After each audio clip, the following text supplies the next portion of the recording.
What's up guys, Intellitech Studios here, and today we're going to be doing the full review on the Dyson Ball Animal 3. Now my particular unit is the extra model, which costs $4.99. You can also get the standard model for $3.99 or the complete model for $6.49. So for your 400 to 600-ish after tax amount of dollars, didn't make sense, but you know what I mean, should you consider this vacuum? After all, it is Dyson's flagship upright. It's the most expensive Dyson you can get, and it's also one of the most expensive bagless vacuums that you can get in the most premium as well. So, with that in mind, should you consider one of these? First off, I've been using this as my main vacuum ever since I bought it a few days ago, and so far I've been very impressed with it. The cleaning performance is very, very good. Now, I actually own the previous generation Dyson Ball Animal, and overall this machine is an improvement in every single way. The main thing is the star of the show, which is the new cleaner head design.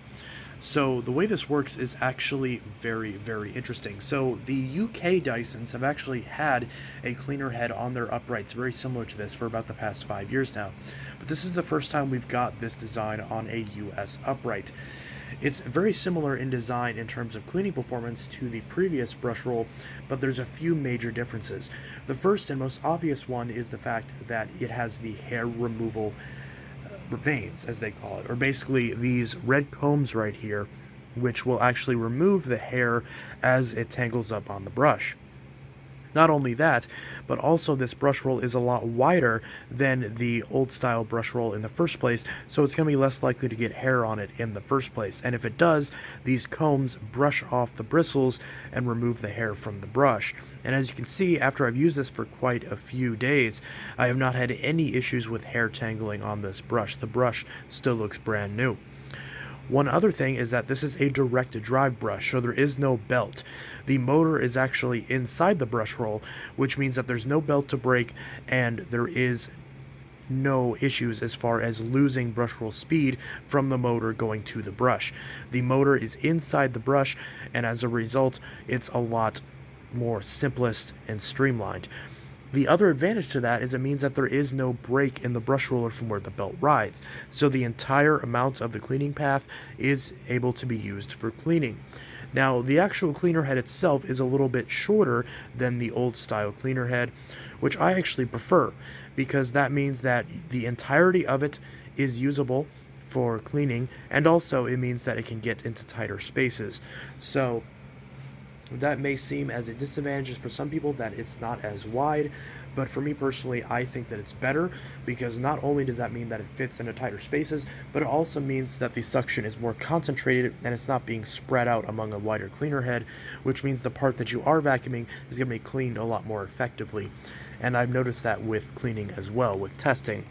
The amount of sand, fine dust, hair, and grit that this machine has been able to pull up, even after using the outgoing model, has been very impressive. And this is one of the best cleaning uprights that I have, and I have over 200 vacuums. So I would know what it's like to have a vacuum that cleans well, and this is definitely one of those machines.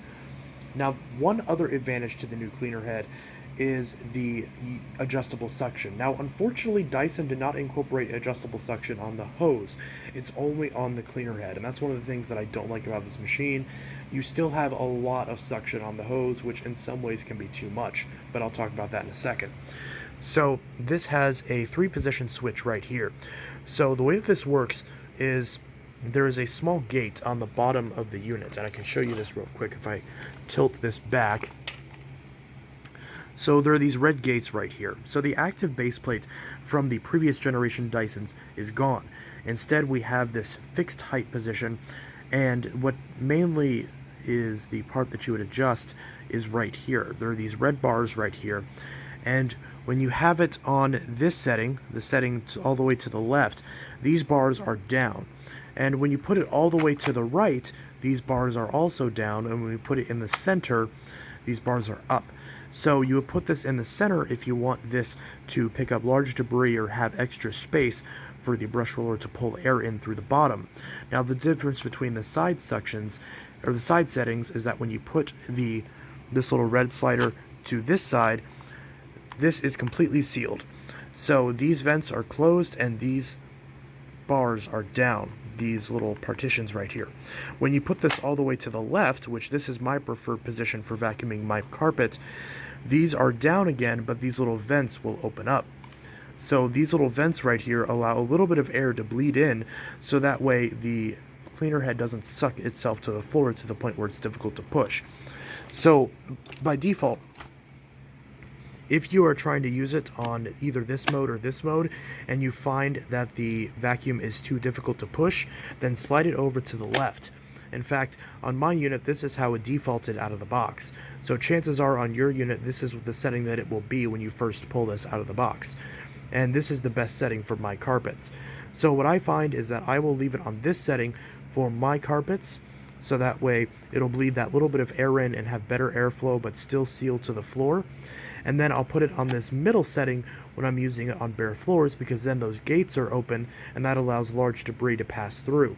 And that's one of the things that I really like about this machine, is that the older Dysons with the active base plate, sometimes the active base plate wouldn't push up enough in order to allow large debris to pass under on bare floors. Now that isn't too much of a problem for me, because I usually don't vacuum up large debris on bare floors, but recently, with little bits of cat food and dog food getting kicked up on the floors, I've noticed that with my old Dyson, sometimes the dog food or cat food won't get underneath, whereas on this, when I put it on this setting, those gates will open and it will actually pick up dog food and cat food. It'll actually be able to slide underneath here and get sucked up without getting jammed in the brush or getting stuck in front of the nozzle. So if you have pets, especially this is called the animal after all, and they spill a lot of food or treats or whatever it is, anything that's little small but still relatively large pieces of debris, this will actually work on picking those up on bare floors as well as on carpets. Whereas a lot of other vacuums, they'll kind of scatter them on floors or they'll just push them around. This does not have that problem, which is a huge improvement. That was one of the things that made a lot of people choose the Shark Duo Clean systems, was the fact that those soft rollers can easily pick up large debris. Well, this Dyson fixes that problem, and there's no soft rollers to worry about maintaining. This brush roller design, from what I can tell so far, based on my limited experience, is completely maintenance-free, which is excellent. It's actually even better than I thought it was going to be going into getting this machine. Now, the cleaner head is the star of the show with this machine. The rest of the design of this is very similar to previous Dysons. So if you've had a Dyson Ball Animal or Ball Total Clean or Multifloor or Animal 2, Multifloor 2, anything like that, this is very familiar territory. You have the radial root cyclone technology right here, which is excellent. You have two filters. You have one premotor filter right here in the top and one HEPA filter down here in the ball. Now, both of these are very easy to change, and the process of washing and changing these filters is identical to every Dyson since the DC41. So if you've had a Dyson DC41 or DC40, Ball Multifloor 2, DC65, all of those machines, the process of cleaning the filters is identical. So whenever you want to empty this, you just press the red button, pull off the canister, and you hold this in your trash can, and you press the button again to eject the bottom flap into your trash. And once you close it up, you can then open this up with this little tab right here and access the premotor filter. It's very simple.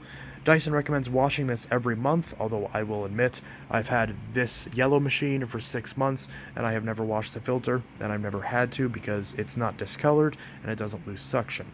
But Dyson does recommend washing these every month, and it's very easy to do. You just wash it under warm water, squeeze it out, and let it dry for 48 hours. Make sure it's bone dry before putting it back in, or you can always do what I do and buy spares of these filters, so that way you can have one in the machine while your other filters are drying. Once you're done, drop it in the top, just like that, and close it up. It's very simple, and it works very well. And one thing I don't like about this machine is there's some design flaws with this that have still persisted since the original DC41, and there's two things you want to be careful of with this design. The first is this little gasket right here. Now, a lot of dirt can sometimes collect on this gasket, and as a result, some dust can get on this part of the bin right here, which I don't like. I wish Dyson had addressed that. Dust does still get on this bin whenever you release it. So even though this is a sealed system, there still is a little bit of dust that can escape. So what I recommend is every time you pull off the bin to empty it, which you do every time it reaches this max line, or you can empty it whenever you want. But you definitely want to empty it before it reaches this shroud here.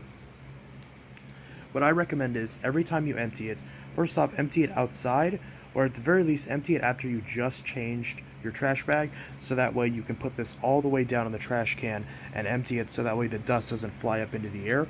And once you do that, you want to take a damp cloth and wipe off the seals on the bottom of the bin. You want to wipe off the outside of the bin and wipe off this gasket. If you do that, then you shouldn't have any problems with dust getting all over this mechanism. And even then, dust will sometimes collect on this because plastic in general attracts dust. So you want to wipe this machine down every once in a while just to keep it clean and make sure that you're not transporting dust all over your house. So even though this is a sealed HEPA system, you can still get dust on it. So just be careful, but as long as you keep it clean, then you shouldn't have any problems. So that's what I've been doing with my other Dyson, and I haven't had any problems with filtration thus far. And this pops in very easily. There is a HEPA filter right here that you can change every year or so. Dyson says you can wash this. I generally don't recommend washing this because it's really hard to actually wash this and get everything out of it. I recommend just changing this filter every year or so, but that's very easy to get to as well. So if you want to get to this filter, you just simply twist this purple piece right here, and you just twist this until this comes off. It takes a little bit, but it'll eventually pop off.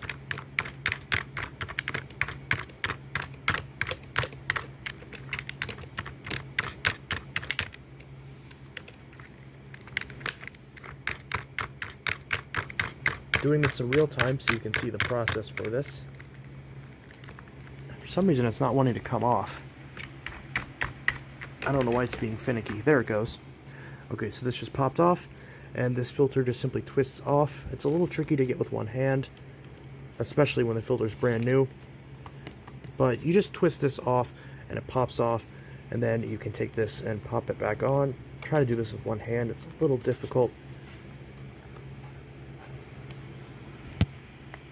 Trying to demonstrate that you can do this with one hand. It's not working. I'll have to put this in a tripod. As you can see, you need two hands when taking off this filter, but once you do, you can just slide it right off. And here's the HEPA filter. You can see mine is still basically brand new. A little bit of glue right there. It's a bit interesting. So I recommend changing this filter about every year. Once it gets to the point where you can't see light through it, like you can see here, then you want to change this, because otherwise you could be causing your motor to overheat. Now, one thing I don't like about this in relation to that is that this motor does overheat very frequently. Also, just to get this on, you want to line up this little tab right here and then twist it until it clicks into place. And you can see once these two little arrows line up, it's in place. Then you want to take this ball, put it back on, and twist this on. Once it lines up, it just starts twisting on, and you just twist it like so. And once you start hearing the clicking noise, that's when you know it's in all the way. It's just like your gas cap in your car. So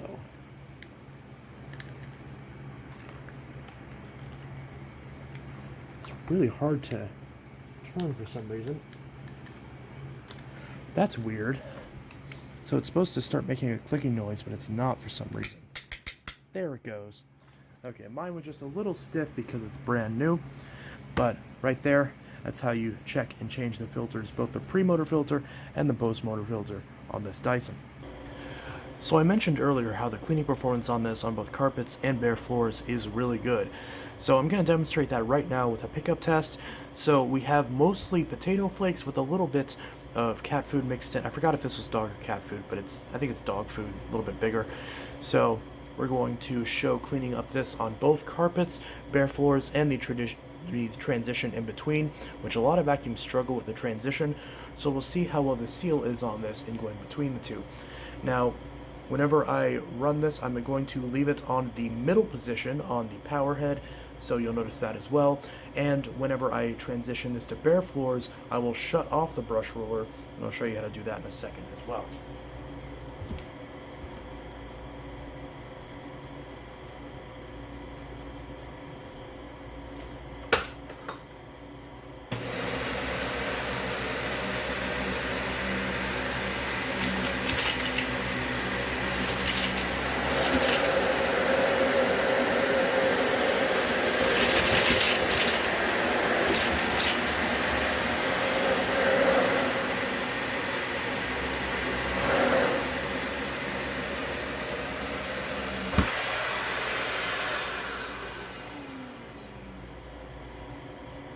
Alright, so we can see the results right there.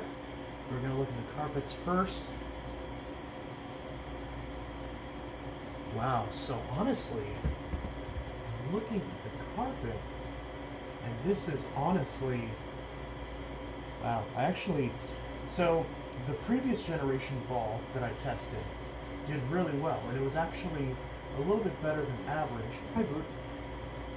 in terms of the amount of flakes that it left behind. Usually whenever I do this test, almost every vacuum has the exact same result, where there'll be just a few flakes left, but it got most of it.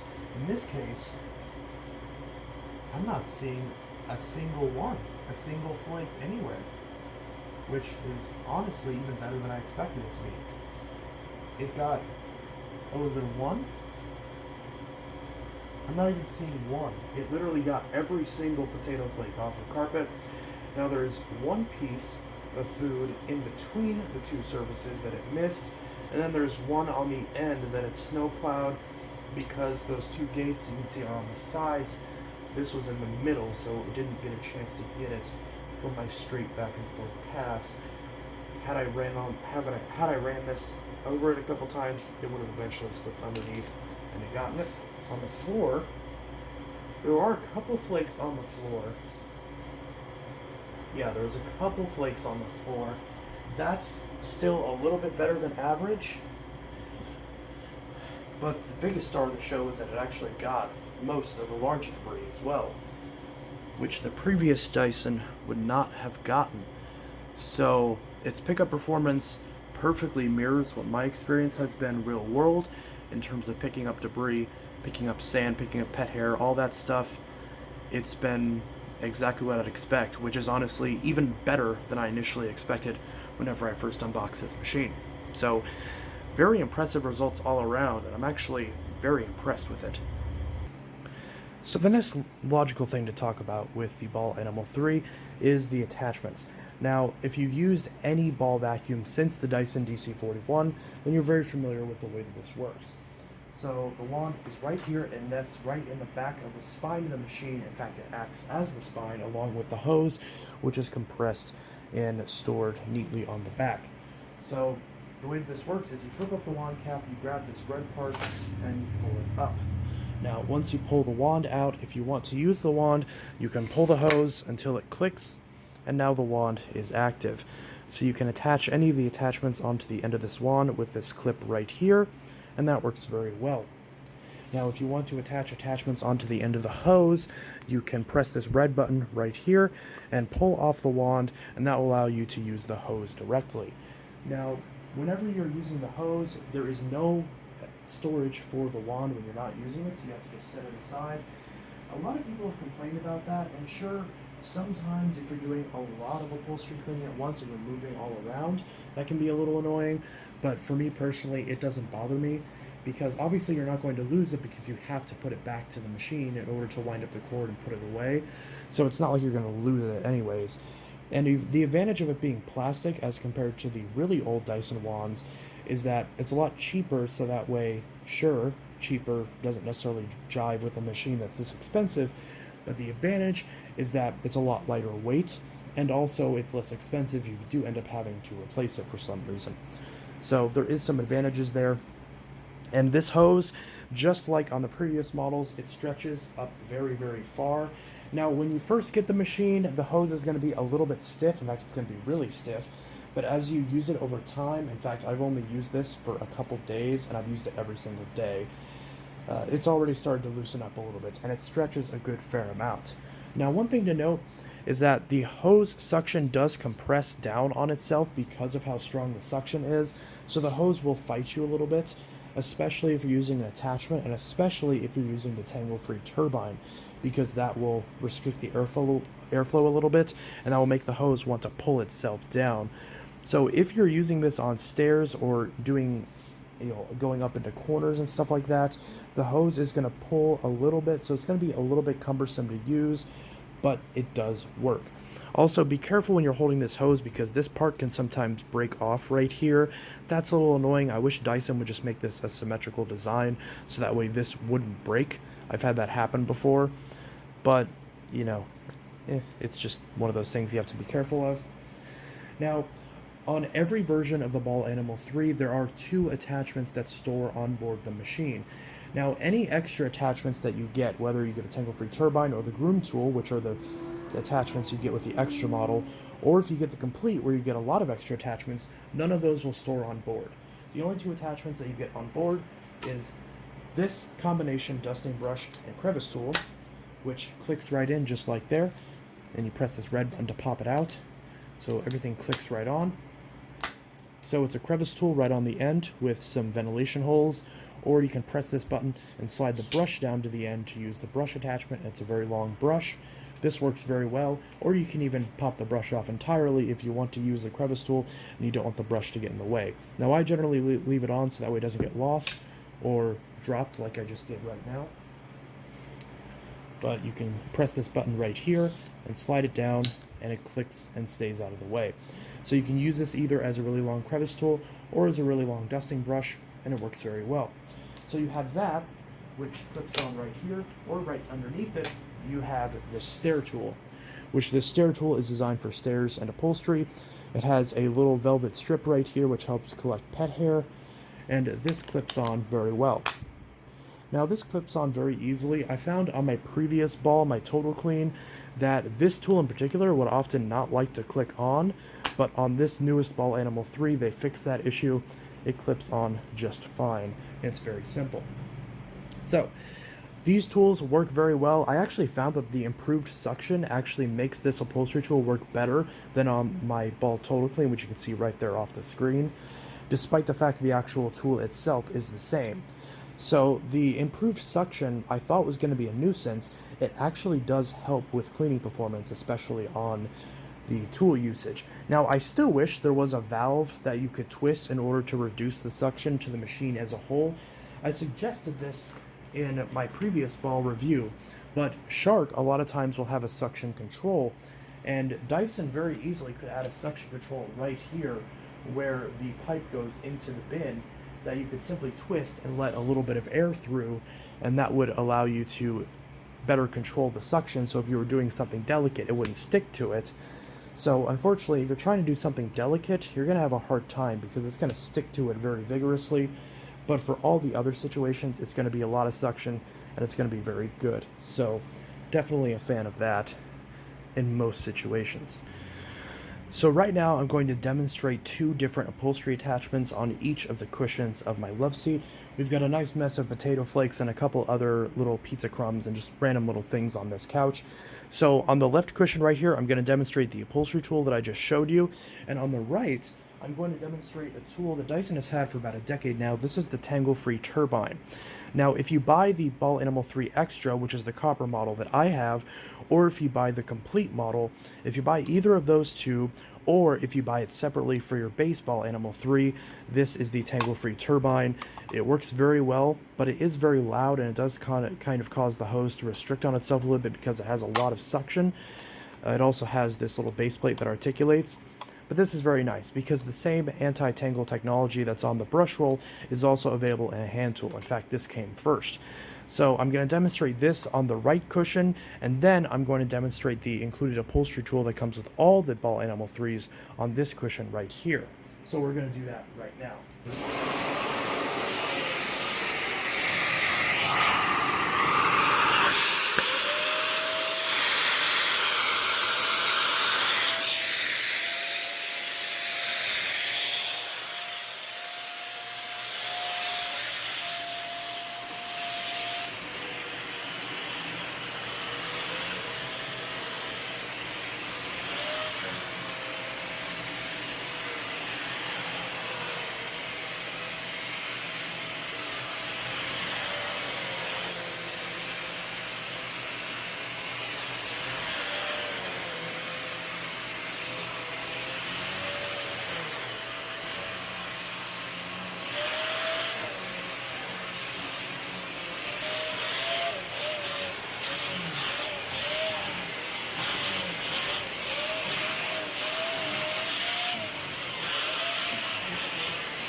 So as you can see, both of these attachments did a great job at cleaning up the upholstery. Now on my particular couch, it's sort of a fake like pleather sort of look, so it's like the fake leather, the plasticky leather, whatever you want to call it. And as you can see, it's in this dark brown color. I don't know why I chose this color of couch, to be honest, because our dog Ruby sheds white hairs, so that was kind of a stupid idea. But on the bright side, I definitely know when it's clean and when it's not, so I've been using this all the time to keep this clean. And of course, as every pet owner knows, the second you're done cleaning, no matter how good your vacuum is, the pet will immediately come and lay on it and deposit more hair. So that definitely is unfortunate. But on the bright side, if you get the extra model or any of the other Dyson SKUs, or if you buy it separately, you get a special little tool to help you with that. Ruby, you want to get brushed? You want to get brushed? Please don't pee on the couch. I just let you out. And baby. Oh, you don't like that? Okay, well, your results may vary on whether or not your dog or cat will participate. She liked it earlier, but I guess now that she's on camera, she's a little camera shy. But as you can see, I did get a little bit of hair with the Dyson Groom tool. So at least there's that. And then the nice thing is that once you're done, you can either let go of it like this and then drop it into the trash, or you can connect it to your Dyson, preferably afterwards, and then suck in all the hair that you just brushed off. Boom.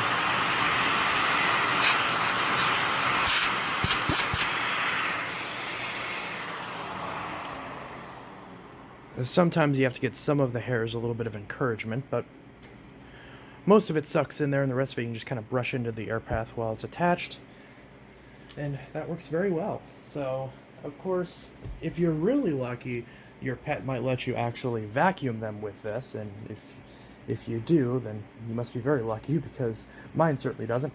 But regardless, there's nothing stopping you from just using this with it not attached to the vacuum, and then either vacuuming it off later as a result of, this little mechanism right here, or just dropping it into the trash. So basically the way this works is you press this button and that reveals the bristles. You can brush your pet, and then once you're done, you can either do this with the vacuum attached and it'll let go and then suck it all in, or you can do this above the trash can, it'll drop it all into the trash, give it a little shake, and there you go. So this is a really cool tool. It's normally like around $70. If you buy the Animal 3 Extra, you get this included along with the tangle-free turbine, which in of itself is also usually around $70. Dyson's tools are a little overpriced if you ask me. But hey, you get both of them included with the Extra model for only $100 after the base. And if you get the base Animal 3, this and the tangle-free turbine are not included. If you get this Extra in this pretty little copper color, you get these two tools, and I'm certainly happy I did. I already had a tangle-free turbine, but I hadn't yet had this room tool, and I'm actually very impressed. It works a lot better than I thought it was going to be. I thought it was going to be a gimmick. I thought Ruby wouldn't let me use it on her, but sometimes she does, and when she does, it works very well. Oh no, it appears someone has spilled potato flakes all over my messy coffee table. Oh no, what am I going to do? Well, good thing I have a vacuum with a brush.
Well, normally using this dusting brush works very well, but with an obscene amount of crumbs, as you could see in that sort of extreme test, the brush bristles did kind of fling some of the flakes in, well, all over the place.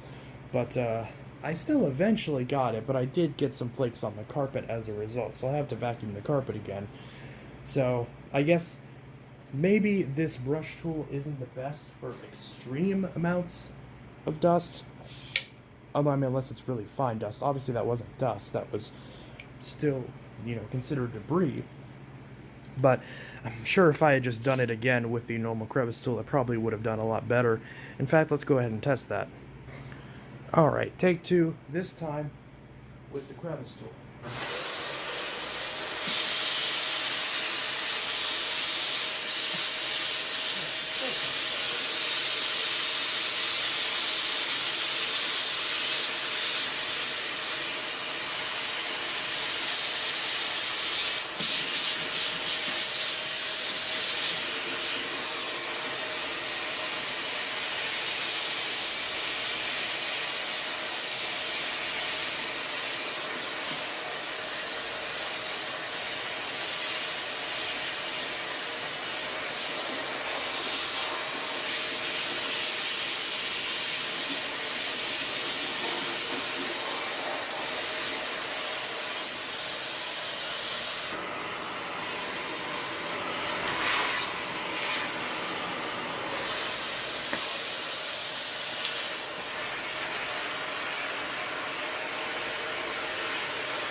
Well, still wasn't the best results, but I guess this is probably a good demonstration as to the fact as to why synthetic tests like this and like these weird like mess tests aren't very representative of real world performance, because when I've actually been using this tool to dust off my entertainment center, to get up all my cobwebs and get in between my cushions and all that, it's been fine. It's been great. So that hose likes to fall.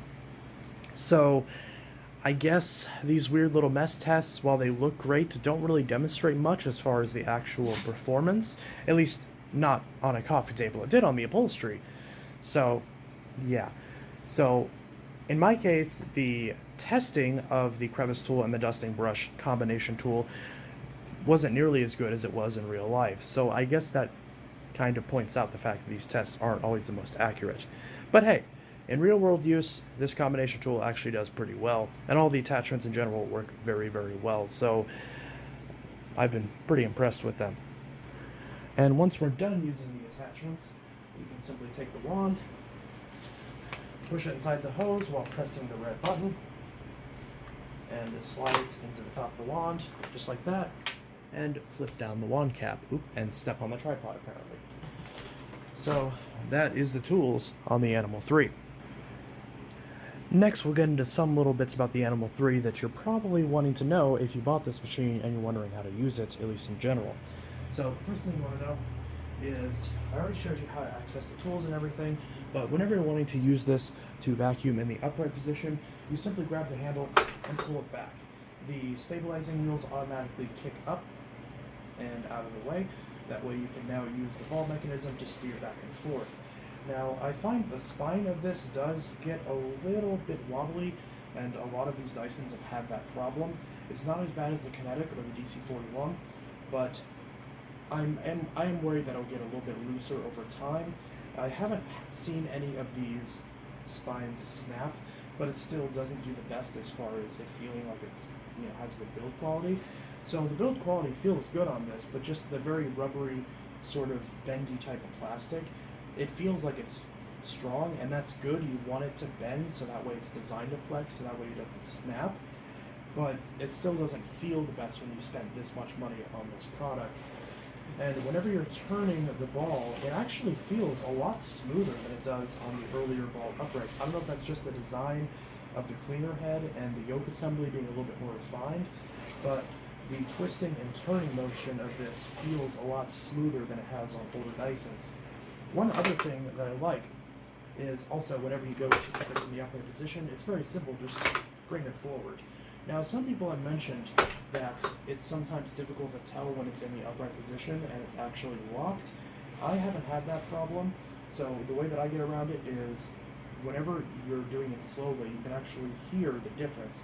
So when you put it like this, you heard a click, but that's actually not the click of the wheels, that's the click of the changeover valve, which is the valve that switches from the tools to the floor. That's why when you put it in the upright position, you hear the suction coming through the wand, because that's the changeover valve changing the valve over to the wand.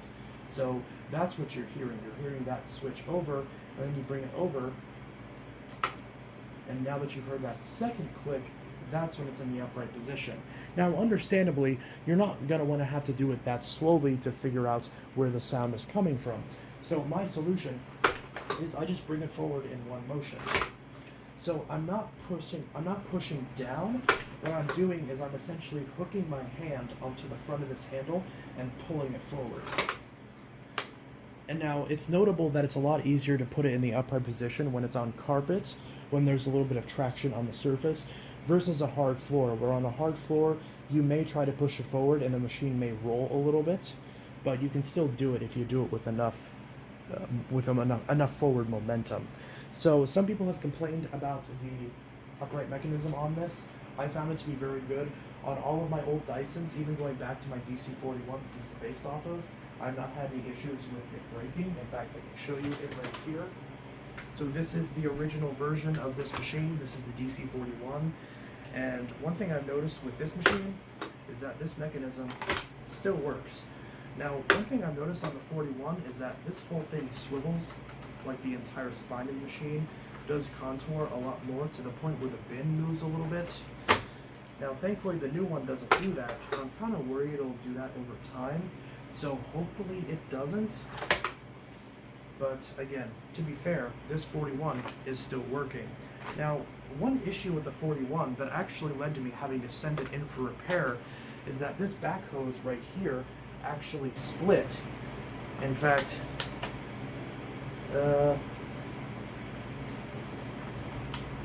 it appears that it has split again, actually, which is not good. Wow, okay, well that's that's interesting. So this hose actually just split again after using it. Or maybe this is the wrong vacuum. Nope, it is my DC41. So, unfortunately, after I already had this repaired, that broke again. So that's not good. But the Dyson Ball Animal 3, thankfully this is designed a little bit better. But my main issue isn't necessarily the fragility of it, it's the fact that if this hose breaks, it's very difficult to replace this yourself because you have to disassemble the entire ball mechanism. Now, Dyson fixed this issue on the Dyson Ball Multifloor 2 and on the Dyson Kinetic Big Ball, where this little hose has a little tab, both that you can pull out and a tab underneath that you can easily remove and replace yourself. Unfortunately, that has not been added to this design, but yeah, so if you live in a dry climate, then I'd be very careful of this lower hose. You don't want it to split on you, because if it does, then you may, well, have to send it in for warranty work. Now, one other little flaw that I mentioned is in regards to the bin. So this gasket actually contours to the bin, and I don't really like that too much because it doesn't seal as well as a square gasket. That's another thing that was fixed on the DC40 and the Dyson Ball Multifloor 2. But it has not been added to this machine. I wish Dyson would update that design. Unfortunately, they have not. Also, this bin latch does sometimes break after a lot of prolonged use because it's a very thin piece of plastic. Again, another thing I wish they had addressed with this new unit, and it appears they haven't. But in this machine's defense, none of those things have been problems on my Dyson Ball Total Clean, which I've had for 6 months now, and I've been using it very vigorously. I haven't been rough with it necessarily, but I've been giving it a lot of use, and it hasn't had any problems. So this unit shouldn't be any different, but that's just something to keep in mind. You don't want to be too rough with these machines because there are some weak spots that I wish would have been addressed on a machine this expensive. But regardless, that is pretty much that. I've covered pretty much everything there is about this machine, all of the ins, all of the outs, all of the in-betweens, and I And just for the record, this is not a sponsor review. Dyson did not pay me for this review. They didn't even send me a review unit. I actually requested a review unit of this machine, and Dyson rejected my request. They didn't even respond to my email. So I paid out of pocket for this machine. I paid not quite the MSRP, but I paid $440 for this after taxes and after all was said and done. And that's a lot of money for a machine like this, even if you get a deal like I did. So, hi Ruby. So, this vacuum overall is very expensive, and if you are the kind of person where you want a bagless machine, and you especially want one with a brush roll that will not tangle in hair, which is very important for a lot of people. If you have pets, or if you have people in your family with long hair, and you're worried about that tangling up in the brush roll and you having to clean it out or risk it breaking the vacuum, then this is a great option. And this will be my daily driver. I will continue to use this Dyson as my main vacuum either until it breaks or until I find something better. So that's pretty much the best endorsement that I can give of a vacuum, despite the fact that it does have some things I don't like about it. The new brush roller and the new cleaner head design has made all the difference, and it's the reason why I will now be using this machine. Its carpet and bare floor cleaning performance, as well as its tool cleaning performance, is second to none. And its overall usability is one of the things that I love about Dysons, and it just feels like a high-tech piece of machinery. It definitely makes you feel like you have something that is modern and futuristic, which, sure, that's not as important as the functionality, but for me, it gives it a little bit of brownie points, and I definitely really enjoy that aspect of it. Maybe it's my nostalgia talking since I grew up with Dysons, but to Dyson's credit, my mom still has her Dyson UC07 that she bought in 2006, and it is still running. So Dysons can last, and we'll hope that this one does the same. So, anyways, that was the full review of the Dyson Ball Animal 3. I hope you enjoyed this video. This is Intellitech Studios signing out. I'll see you guys in the next video, and I hope you all have a good one. Peace!